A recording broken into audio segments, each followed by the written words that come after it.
chapitre 4, verset 12 nous dit « Prépare-toi à la rencontre de ton Dieu ». Des gens rebelles, des gens qui vivaient dans Ninive, qui étaient des hommes méchants, cruels. Savez-vous ce qu'ils faisaient au peuple de Dieu, aux Israélites? C'était un peuple ennemi, il leur faisait la guerre. Quand ils prenaient le peuple de Dieu, il leur coupait les oreilles, il leur coupait le nez, il les scalpait. C'était des criminels, des gens qui étaient sans cœur, sans loi, sans foi ni loi.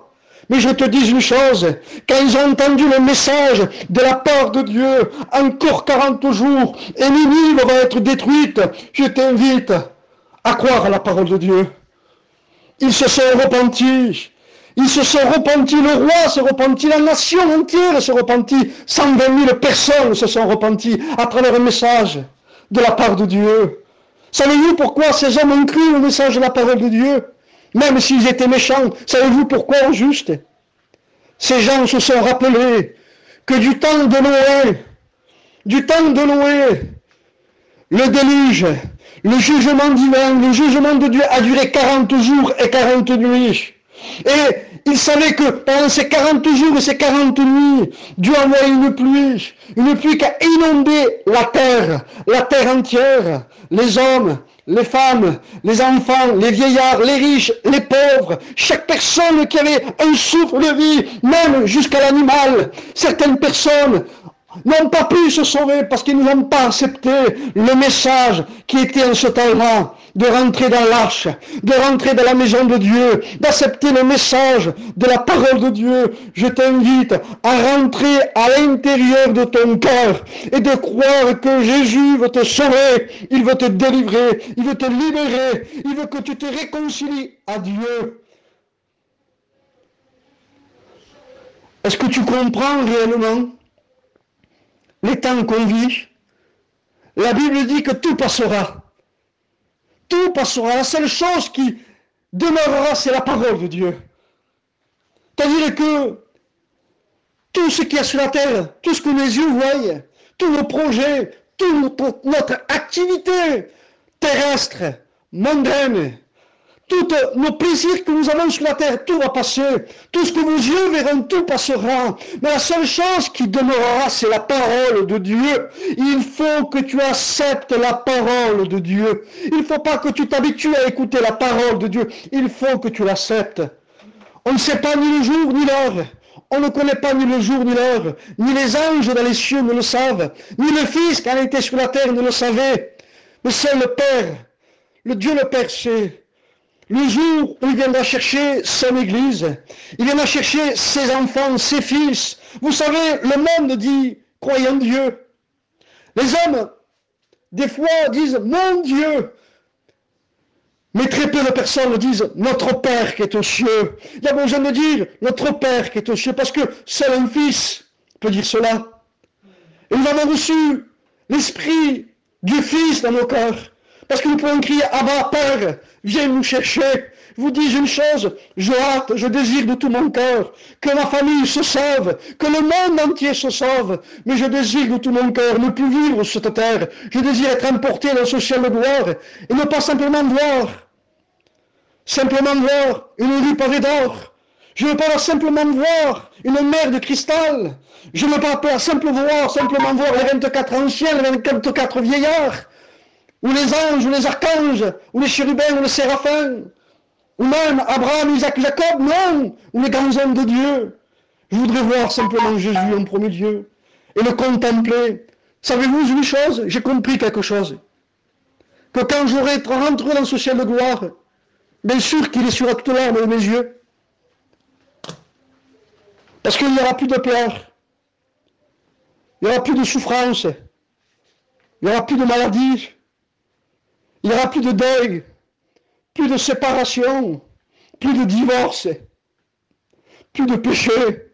Le mal n'existera plus, il n'y aura que le bien. Et là, je le verrai à lui tel qu'il est. Et je le crois de tout mon cœur, que la Bible nous dit qu'un jour est semblable à 1000 ans devant lui.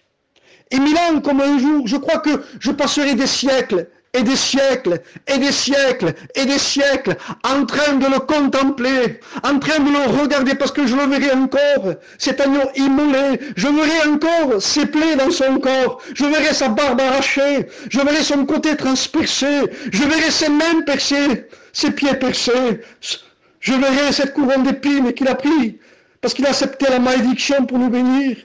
Je verrai toutes ces plaies dans son corps était une plaie. Et je verrai que dans toutes ces plaies, qu'il a pris mon péché, je verrai telle plaie, c'est mon péché. Et je lirai dans chaque plaie toutes les souffrances qu'il a pris pour moi. Et là, je pourrai que le contempler, que m'abaisser devant lui, et me repentir du temps que j'ai perdu sous cette terre.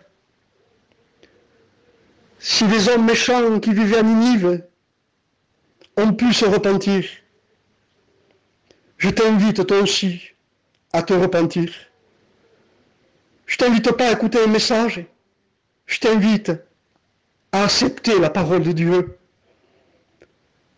Je crois de tout mon cœur que la parole de Dieu a touché des cœurs, elle apparaît tantôt d'une manière, tantôt d'une autre, mais je le désire de tout mon cœur, de toutes mes entrailles, que tu rencontres réellement Jésus-Christ.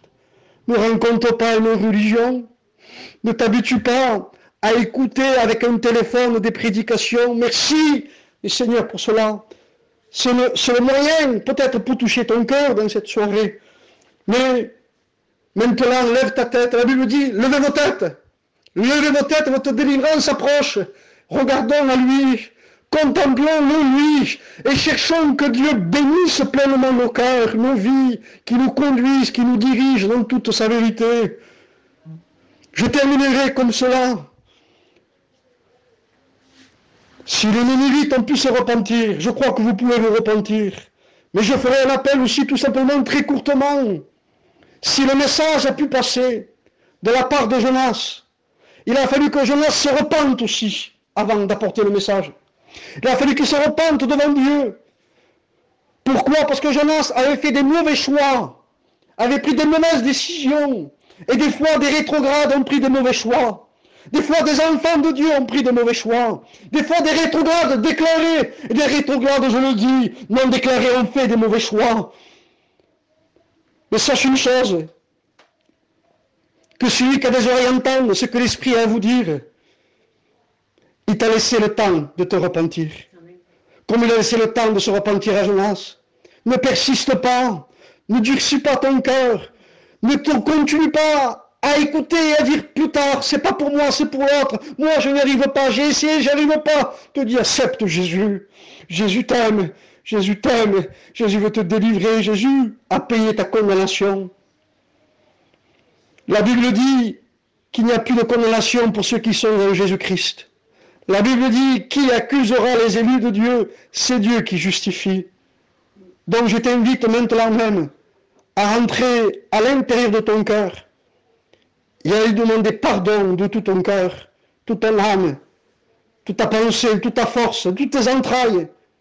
D'autres le diront avec des paroles, d'autres le diront avec un tas de cœur, d'autres le diront avec des larmes, d'autres le diront en priant, d'autres le diront dans le silence.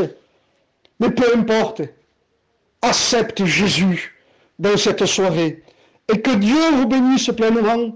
Je voudrais prier avec vous et je vous invite à prier avec moi pour toutes ces âmes, pour toutes ces personnes qui ont écouté la parole de Dieu, que ton cœur soit touché. Je t'invite à rentrer en ton âme et à prier le Seigneur avec moi. Notre Père qui est aux cieux, mon âme te glorifie, mon âme t'exalte parce que tu es Dieu, tu es ce Dieu vivant et véritable, et ce que ta bouche dit, ton bras l'accomplit. Seigneur, tu veux sauver l'humanité, tu es venu chercher et sauver ceux qui sont perdus. Seigneur, ô Éternel, que les cœurs réalisent qu'ils sont perdus. Seigneur, et que s'ils ne t'acceptent pas, ils sont perdus pour toute l'éternité. Seigneur, ne permets pas que les âmes, Seigneur mon roi, éteignent ce téléphone sans t'avoir rencontré. Touche leur cœur par ta parole, touche leur vie par ton esprit, crée des convictions de péché, de justice et de jugement, et que les âmes, ô Éternel, puissent se convertir à toi seul, Seigneur, à ce Dieu vivant et vrai, et accorde-leur une nouvelle naissance. Délivre-les de tous leurs liens, de tous leurs vices, de toute leur passion. Au nom de Jésus, que toute pensée donne captive à l'obéissance de Jésus. Que ton nom soit béni. Amen.